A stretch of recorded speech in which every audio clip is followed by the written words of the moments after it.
அனைத்து வருங்கால ஆசிரியர் பெருமக்கள் மற்றும் அரசு ஊழியர்களுக்கு வணக்கம். இந்த வீடியோ வந்து பார்த்தீங்கன்னா தமிழ் பொது தமிழ் எலிஜிபிலிட்டி டெஸ்ட்டுக்கு உண்டான தகுதி தேர்வு, தமிழ் தகுதி தேர்வு. இதுக்கு உண்டான எல்லாத்துக்குமே பொதுவான தமிழ் வினாக்கள் தான் இது ஃபுல்லாகவே.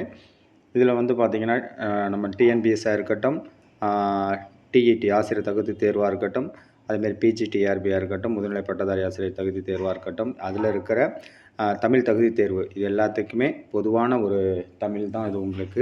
இதுக்குன்னு நம்ம கரெக்டாக ஒரு சிலபஸ் ஏற்கனவே சொன்ன மாதிரி ஃப்ரேம் பண்ணாமல் நம்ம பள்ளி புத்தகத்தில் இருக்கிற கொஷின் தான். அதில் இருந்தால் வந்து பார்த்திங்கன்னா கொஞ்சம் கொஞ்சமாக ஒரு பாட்டாக எடுத்து போட்டிருக்கோம்.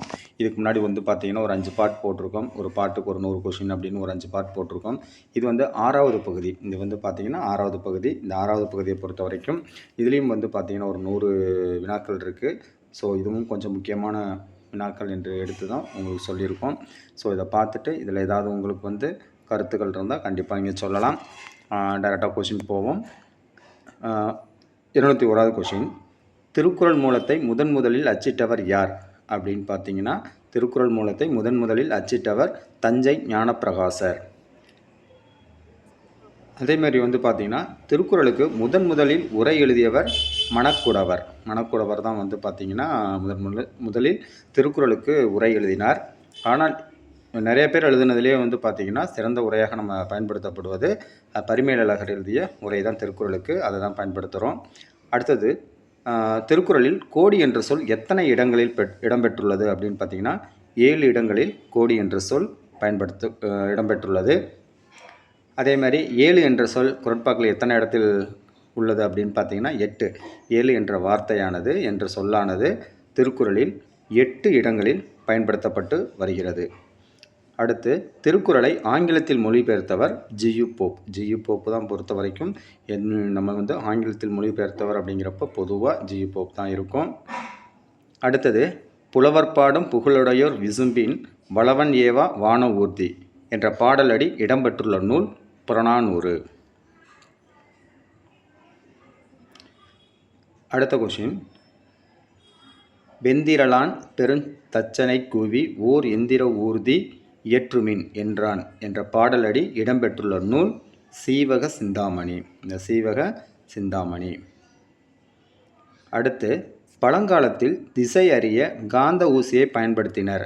காந்த ஊசி பற்றிய செய்தி இடம்பெற்றுள்ள நூல் மணிமேகலை. அடுத்து, யவனர் தந்த வினை மான் நன்கலம். யவனர் தந்த வினை மான் நன்கலம் பொன்னோடு வந்து கரியோடு பெயரும் என்ற பாடலடி இடம்பெற்றுள்ள நூல் அகநானூறு. அடுத்த கொஷின், பந்தர் பெயரிய பேரிசை மூதுர் என்ற பாடல் அடிகளுடன் தொடர்புடைய நூல் எது? பதிற்று 10. அக்காலத்திலேயே துறைமுகங்களுக்கு அருகில் ஏற்றுமதி இறக்குமதி பொருட்களை பாதுகாப்பாக வைக்க நல்ல அகன்ற கிடங்குகள் அமைக்கப்பட்டிருந்தன என்றும் பொருள்களுக்கு சுங்க தீர்வைகள் அங்கேயே வசூலிக்கப்பட்டன என்று கூறும் நூல் பட்டினப்பாலை. இந்த ஏற்றுமதி இறக்குமதி பற்றி வந்து பார்த்திங்கன்னா ஏற்கனவே சொன்ன மாதிரி பட்டினப்பாலையில் தான் வந்து நிறைய செய்திகள் இடம்பெற்றுள்ளன அப்படிங்கிறது பொதுவாக தெரிந்த விஷயம். அதனால் வந்து பார்த்திங்கன்னா பட்டினப்பாலை. அடுத்த வினா, சிலப்பதிகாரம் மணிமேகலை என்னும் காப்பியங்களின் தலைமை மாந்தர்களான கோவலன், கண்ணகி, மாதவி, மணிமேகலை ஆகியோர் காவிரி பூம்பட்டினத்தில் யாருடைய ஆட்சி காலத்தில் வாழ்ந்திருந்தனர் என்று இலக்கியங்கள் கூறுகின்றன? கிள்ளி வளவன். இந்த சிலப்பதிகார காப்பியங்களில் இருக்கிற இந்த கதை மாந்தர்கள் வந்து பார்த்திங்கன்னா காவிரி பூம்பட்டினத்தில் வாழ்ந்திருந்தாங்க. அப்போ ஆட்சி செய்தவர் யார் அப்படின்னு பார்த்தீங்கன்னா கிள்ளி வளவன். அடுத்த வினா, தாமிரபரணி ஆறு கடலில் கலக்கும் இடத்தில் ஆற்றின் மேற்கு கரையில் அமைந்த இயற்கை துறைமுகம் எது? கொர்க்கை. பாண்டியன் நெடுஞ்செழியன் உயிர் துறந்த பின் கொர்க்கையிலிருந்து பட்டத்து இளவரசன் வெற்றிவேர் செழியன் மதுரை வந்து அரியணை ஏறினான் என்னும் செய்தியை சிலப்பதிகாரத்தின் எந்த காதையில் உள்ள அடிகள் குறிப்பிடுகின்றன? நீர்ப்படை காதை. நான்காவது தேர்வு நீர்ப்படை காதை. அடுத்த வினா, கொர்க்கையிலிருந்த வெற்றிவேர் செழியன் என்ற பாடலடி இடம்பெற்றுள்ள நூல் சிலப்பதிகாரம். அடுத்து மாலை திங்கள் வலியோன் ஏறினன் என்ற பாடலடி இடம்பெற்றுள்ள நூல் சிலப்பதிகாரம். அடுத்த வினா, வலம்புரி மூழ்கிய வானதி மில் பரதவர் என்ற பாடலடி இடம்பெற்றுள்ள நூல் அகநானூறு. மதுரையை சிறப்பித்து பாடியுள்ள 14 மேற்கணக்கு நூல்களுள் முதன்மையானது மதுரை காஞ்சி. அதுலேயும் மதுரை, இதுலேயும் மதுரை, மதுரை காஞ்சி. ஆறு கிடந்தன்ன அகல் நெடுந்தெருவில் இப்பாடலடி இடம்பெற்றுள்ள நூல் மதுரை காஞ்சி. அடுத்து இது மாதிரி பார்த்திங்கன்னா ஒரு பாடலடி கொடுத்து அது எந்த நூலில் இடம்பெற்றிருக்கு அப்படின்னு சொல்லியும் கேட்கலாம். ஸோ அதனால் இந்த முக்கியமான ஒரு பாடலடிகள்லாம் கொஞ்சம் ஞாபகம் வச்சுக்கிறது நல்லது. கயம் குடைந்தன்ன இயம் தொட்டு இமிலிசை இப்பாடலடி இடம்பெற்றுள்ள நூல் மதுரை காஞ்சி. அடுத்து விண்ணுல ஓங்கிய பல்படை புரிசை இப்பாடலடியில் கோடிட்ட சொல்லின் பொருள் என்ன? புரிசை என்பதன் பொருள் மதில். அடுத்து ஓவு கண்டன்ன இரு பெரு நியமத்து என்ற பாடலடியில் ஓவு என்பதன் பொருள் ஓவு அப்படிங்கிறதுக்கு ஓவியம் என்று பொருள், ஓவியம். அடுத்து பொறிமயிர் வாரணம் கூட்டுரை வயமா புலியோடு குழும என்ற அடிகளின் மூலமாக மதுரையில் வனவிலங்கு சரணாலயம் இருந்த செய்தியை கூறும் நூல் எது? மதுரை காஞ்சி. மதுரை காஞ்சியை பாடியவர் மாங்குடி மருதனார். மதுரை காஞ்சியின் பாட்டுடை தலைவன் தலையாளங்கணத்து செருவென்ற பாண்டியன் நெடுஞ்செழியன். அடுத்த கேள்வி, மதுரை காஞ்சி என்னும் நூல் எத்தனை அடிகளை கொண்டுள்ளது? 782. மதுரை காஞ்சியில் எத்தனை அடிகள் மதுரையை பற்றி மட்டும் சிறப்பித்து கூறுகின்றன?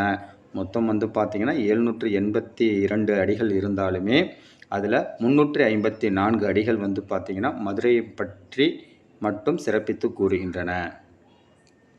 782, 354.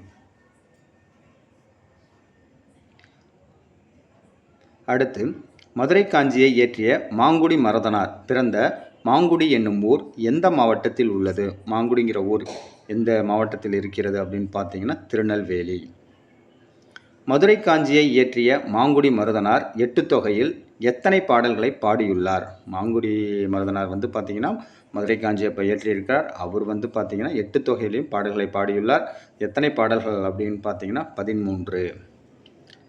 அடுத்த வினா, மாகால் எடுத்த முன்னீர் போல பாடலடி இடம்பெற்றுள்ள நூல் எது? மாகால் எடுத்த முன்னீர் போல இந்த பாடலடி இடம்பெற்றுள்ள நூல் மதுரை காஞ்சி.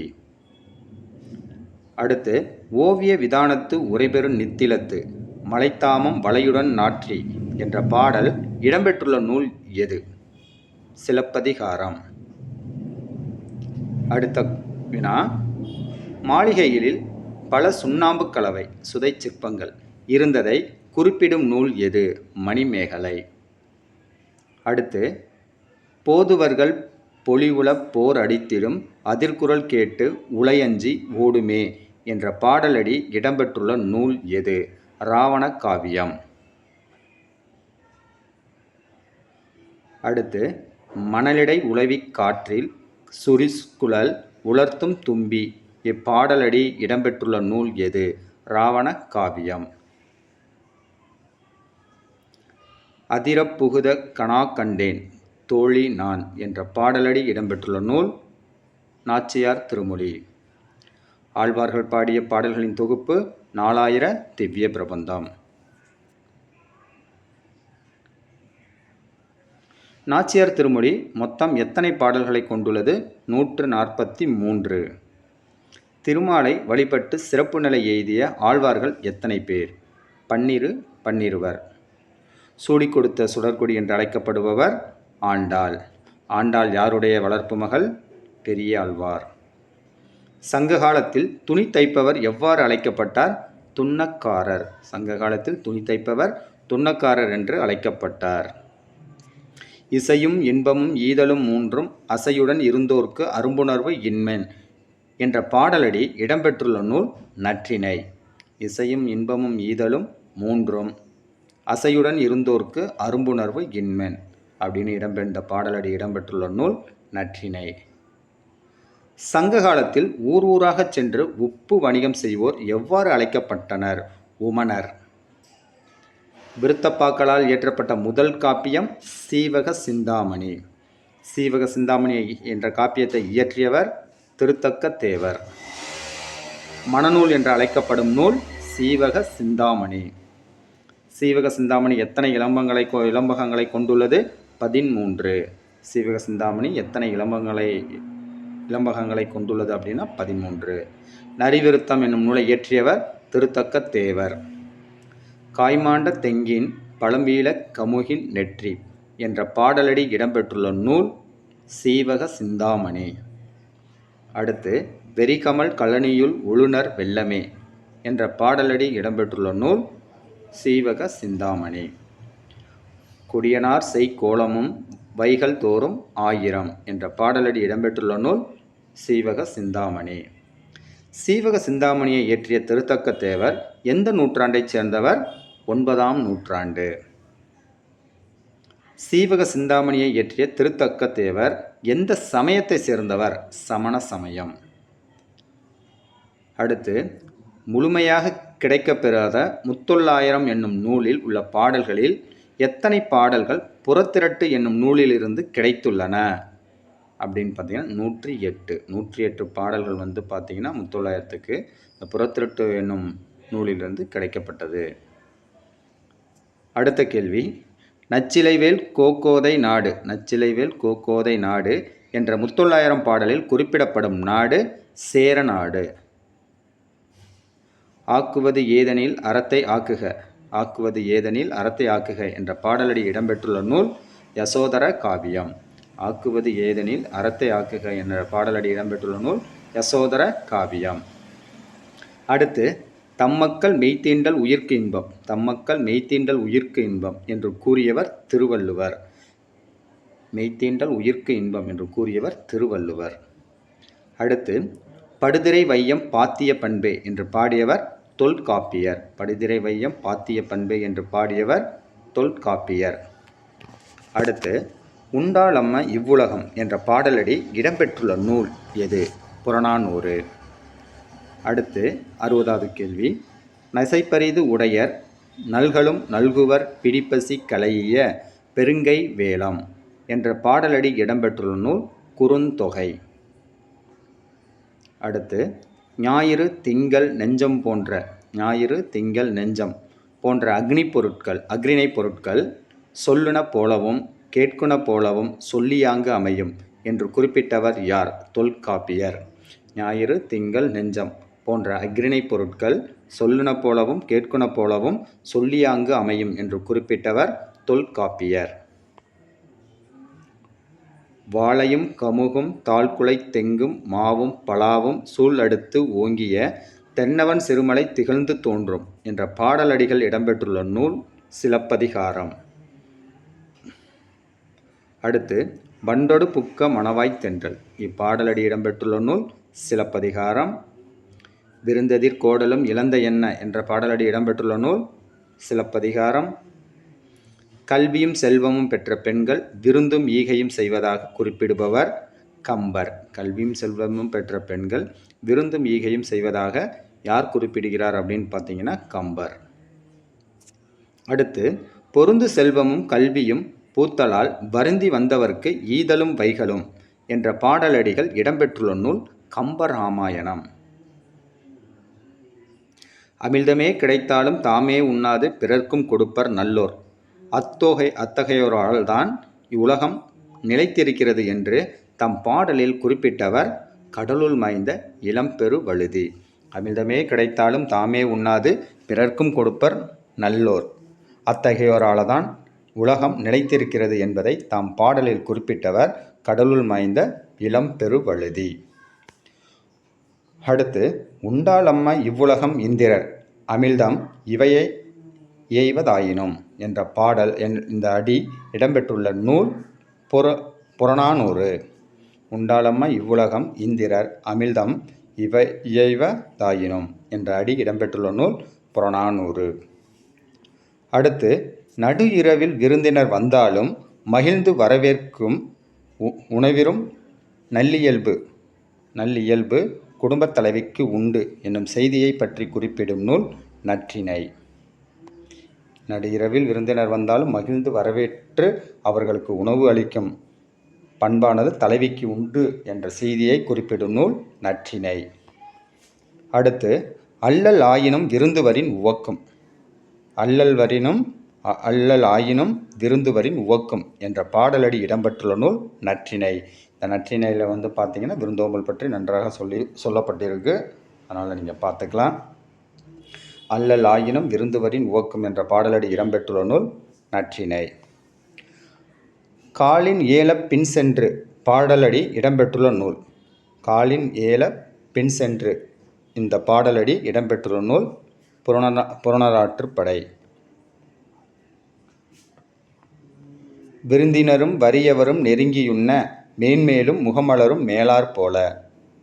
விருந்தினரும் வறியவரும் நெருங்கி உண்ண மேன்மேலும் முகமலரும் மேலார் போல என்ற பாடலடி இடம்பெற்றுள்ள நூல் கலிங்கத்து பரணி. கலிங்கத்து பரணியில் தான் என்ன சொல்லியிருக்காங்க அப்படின்னா, விருந்தினரும் வறியவரும் நெருங்கியுண்ண மேன்மேலும் முகமலரும் மேலோர் போல என்று கூறப்பட்டிருக்கிறது கலிங்கத்து பரணியில். அடுத்து தானியம் ஏதும் இல்லாத நிலையில் விதைக்காக வைத்திருந்த திணையை உரலிலிட்டு குத்தி எடுத்து விருந்தினருக்கு உணவளித்தாள் தலைவி. தானியம் ஏதும் இல்லாத நிலையில் விதைக்காக வைத்திருந்த திணையை உரலிலிட்டு குத்தி எடுத்து விருந்தினருக்கு உணவு அளித்தாள் தலைவி. இச்செய்தி இடம்பெற்றுள்ள நூல் புறநானூறு. நேற்று வந்த விருந்தினரை பேணுவதற்கு பொருள் தேவைப்பட்டால் இரும்பினால் செய்த பழைய வாளை அடகு வைத்தான் தலைவன். இன்றும் விருந்தினர் வந்ததால் தன் கருங்கோட்டு சீரியாழை பணயம் வைத்து விருந்தளித்தான் என்ற செய்தி இடம்பெற்றுள்ள நூல் புறநானூறு. அந்த சீரியாழை வந்து பார்த்திங்கன்னா பணயம் வைத்து, தன்னோட கருங்கோட்டு சீரியாழை பணயம் வைத்து, அதாவது அடகு வைத்து விருந்தோம்பல் செய்தார் அப்படிங்கிறத பற்றி கூறும் நூல் புறநானூறு. அடுத்து இளையான்குடி மாறநாயனாரின் வீட்டுக்கு வந்த சிவனடியாருக்கு விருந்தளிக்க அவரிடம் தானியம் இல்லை. எனவே அன்று விதைத்து விட்டு வந்த நெல்லை அரித்து வந்து பின் சமைத்து விருந்து படைத்த திறம் எந்த நூலில் காட்டப்படுகிறது அப்படின்னு பார்த்தீங்கன்னா பெரிய புராணம். நெய்தல் நிலத்தவர் பாணர்களை வரவேற்று குழல் மீன் கரியும் பிறவும் கொடுத்தனர். குழல் மீன் கரியும் பிறவும் கொடுத்தனர் என்று கூறும் நூல் சிறுபானாற்றுப்படை. இல்லத்தில் பலரும் நுழையும் அளவிற்கு உள்ள பெரிய வாயிலை இரவில் மூடுவதற்கு முன்பு உணவு உண்ண வேண்டியவர்கள் யாரேனும் உள்ளீர்களா என்று கேட்கும் வழக்கம் இருந்ததை பற்றி குறிப்பிடும் நூல் குறுந்தொகை. குறுந்தொகையில் தான் வந்து பார்த்திங்கன்னா இல்லத்தில் பலரும், அந்த வீட்டில் வந்து பார்த்திங்கன்னா வீட்டில் இரவில் வந்து வீட்டோட கதவை வந்து மூடுவதற்கு முன்பு யாரேனும் உணவு வேண்டி வந்திருக்காங்களா அப்படின்னு பார்த்துட்டு அந்த கதவை அடைத்த செய்தியானது குறுந்தொகை என்ற நூலில் கூறப்பட்டுள்ளது. புலர்புகு வாயில் அடைப்ப கடவுணர் வருவிர் உளிரோ என்ற பாடலடி இடம்பெற்றுள்ள நூல் குறுந்தொகை. அடுத்து இட்டதோர் தாமரைப்பூ இதழ் விரித்திருத்தல் போலே பட்டமாய் புறாக்கள் கூடி இறையுண்ணும் என்று பாடியவர் பாரதிதாசன். பாரதிதாசன் தான் வந்து பார்த்திங்கன்னா இந்த பாடல்களை பாடியிருக்கிறார். இந்த தாமரை இலையானது எப்படி வந்து விரிந்திருக்குமோ அது மாதிரி இந்த புறாக்கள் வந்து கூடி உணவு உண்ணும் அந்த காட்சியானது தாமரைப்பூ இதழ்கள் விரிந்திருப்பது போல இருக்கிறதாக சொல்லியிருக்கிறார். அடுத்து சிலம்பு அடைந்திருந்த பாக்கம் எய்தி இந்த பாடலடி இடம்பெற்றுள்ள நூல் மலைப்படு கடாம். சிலம்பு அடைந்திருந்த பாக்கம் எய்தி என்ற பாடலடி இடம்பெற்றுள்ள நூல் மலைப்படு கடாம். நும்மில் போல நில்லாது புக்கு கிளவிர் போல கேளாது கெளியி இப்பாடலடிகள் இடம்பெற்றுள்ள நூல் மலைப்படு கடாம். அடுத்து பருவுக்குறை பொழிந்த நெய்க்கண் வேவையோடு குருவுக்கண் இரடி பொம்மல் பெருகுவீர் இப்பாடலடிகள் இடம்பெற்றுள்ள நூல் மலைப்படு கடாம். அடுத்து கரங்கு இசை விளவின் உறந்தை என்ற பாடலடி இடம்பெற்றுள்ள நூல் எது? அகநானூறு. அடுத்து வாளால் அறுத்துச் சுடினும் மருத்துவன்பால் மாளாத காதல் நோயாளன் போல் என்று பாடியவர் குலசேகர ஆழ்வார். பெருமாள் திருமொழியில் வந்து பார்த்திங்கன்னா இது பாடியிருக்கார். 10ஆம் வகுப்பில் இருக்க பாடல் தான் இது. மீளா துயர்தரினும் வித்துவ கோட்டம்மா நீ ஆளா உணதருளே பார்ப்ப நடியேனே என்று பாடியவர் அவரும் குலசேகர ஆழ்வார். வித்துவக்கோடு என்னும் ஊர் கேரள மாநிலத்தில் பாலக்காடு மாவட்டத்தில் உள்ளது. குலசேகர ஆழ்வார் அங்குள்ள இறைவனான உய்யவந்த பெருமாள் அன்னையாக உருவகித்து பாடுகிறார். அங்கே உய்யவந்த பெருமாள் ஆண் தெய்வத்தை ஒரு அன்னையாக நினைத்து பார்த்தீங்கன்னா உங்களுக்கு குலசேகர ஆழ்வார் பாடல் பாடுகிறார். பெருமாள் திருமொழி என்னும் நூலை இயற்றியவர் குலசேகர ஆழ்வார். பெருமாள் திருமொழியில் உள்ள பாடல்கள் 105 பாடல்கள் பெருமாள் திருமொழியில் இருக்கு. குலசேகர ஆழ்வார் இயற்றியிருக்கார்.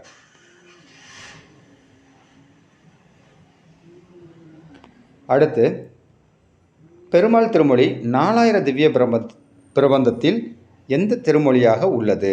5ஆம் திருமொழி. பெருமாள் திருமொழி 4000 திவ்ய பிரபந்தத்தில் 5ஆம் திருமொழியாக உள்ளது. குலசேகர ஆழ்வார் வாழ்ந்த காலம் 8ஆம் நூற்றாண்டு. குலசேகர ஆழ்வார் பார்த்தீங்கன்னா ஒரு 8 எழுத்து. குலசேகர ஆழ்வார் 8 எழுத்து, 8ஆம் நூற்றாண்டு. தன்பெயல் தலையிய ஊழியும் அவையிற்று என்ற பாடலடி இடம்பெற்றுள்ள நூல் பரிபாடல். திருவிளையாடற் புராணம் என்ற நூலின் ஆசிரியர் பரஞ்சோதி முனிவர். பரஞ்சோதி முனிவர் இயற்றிய திருவிளையாடற் புராணத்தில் உள்ள படலங்களின் எண்ணிக்கை 64. திருவிளையாடற் புராணத்தை இயற்றிய பரஞ்சோதி முனிவர் எந்த நூற்றாண்டைச் சேர்ந்தவர் அப்படின்னு பார்த்தீங்கன்னா 17ஆம் நூற்றாண்டு. பரஞ்சோதி முனிவர் 17ஆம் நூற்றாண்டு. 17ஆம் நூற்றாண்டில் வாழ்ந்தவர் தான் பார்த்தீங்கன்னா பரஞ்சோதி முனிவர். திருவிளையாடற் புராணத்தை இயற்றிய பரஞ்சோதி முனிவர் 17ஆம் நூற்றாண்டை சேர்ந்தவர்.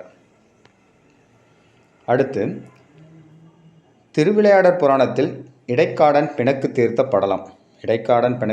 படலம் இடம்பெற்றுள்ள காண்டம் திரு ஆலவாய் காண்டம். திருவிளையாடற் புராணத்தில் இடைக்காடன் பிணக்கு தீர்த்த படலம் இடம்பெற்றுள்ள காண்டம் திரு ஆலவாய் காண்டம். மதுரை 10 அந்தாதி மதுரை 10 அந்தாதி என்ற நூலின் ஆசிரியர் பரஞ்சோதி முனிவர். 98வது கொஷின். என்னை இகழ்ந்தனனோ சொல் வடிவாய் நின்னிடம் பிரியா இமயப்பாவை தன்னையும் சொல் பொருளான உன்னையுமே இகழ்ந்தனன் என் தனக்கு யாது என்னா. இப்பாடலடிகள் இடம்பெற்றுள்ள நூல் திருவிளையாடற் புராணம். அடுத்து புண்ணிய புலவீர் யான் இப்பொழுது இடைக்காடனார்க்கு பண்ணிய குற்றமெல்லாம் பொறுக்க என பரவி தாழ்ந்தான். இப்பாடலடி இடம்பெற்றுள்ள நூல் திருவிளையாடல் புராணம். இந்த வீடியோவோட கடைசி வினா 100வது வினா பார்த்தீங்கன்னா நீரற வரியா கரகத்து என்ற பாடலடி இடம்பெற்றுள்ள நூல் புறநானூறு. நீரற வரிய கரகத்து என்ற பாடலடி இடம்பெற்றுள்ள நூல் புறநானூறு. இந்த வீடியோவில் பார்த்தீங்கன்னா ஒரு 100 வினாக்கள் இருக்குது. இந்த 100 வினாக்கள் முடிச்சுட்டு அடுத்ததும் ஒரு வீடியோ இருக்குது. அடுத்தடுத்து உங்களுக்கு எந்தெல்லாம் வீடியோ உங்களுக்கு கொஞ்சம் தமிழ் சம்பந்தமாக என்னென்ன கிடைக்குதோ உங்களுக்கு அப்டேட் பண்ணுறோம். ஸோ நீங்கள் பார்த்துட்டு உங்களோட கருத்துக்களை சொல்லலாம். நன்றி.